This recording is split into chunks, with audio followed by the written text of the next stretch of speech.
Ako, personally, isang karangalan na makasama ako nito mga kasama nating sundalo. Isang malaking karangalan na mapasama sa kaso, nakasama sila. Yung sinasabi ng mga taong to ay katotohanan. Tumutulong ako sa kanila dahil ayoko mangyari nung nangyari kay Sergeant Cotesa. Talagang ginipit, inipit, itinago.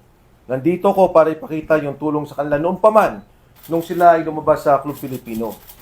Kaya yung mga sinasabi ni General Anyo at ni Senator Trillanes, dapat ang trabaho nila alamin ang katotohanan. Dapat ang trabaho nila tingnan yung aligasyon ng kapwa nila sundalo. Ang mga sundalong to hindi nagsisinungaling. Kung gusto nilang malaman yung katotohanan, tanungin nila. Huwag yung ginigipit nila yung mga tao. Handa akong tulungan sila, handa akong marap sa kaso. At muli, inulit ko, karangalan ko makasama ang matatapang at makabayan nating sundalo sa darating na panahon.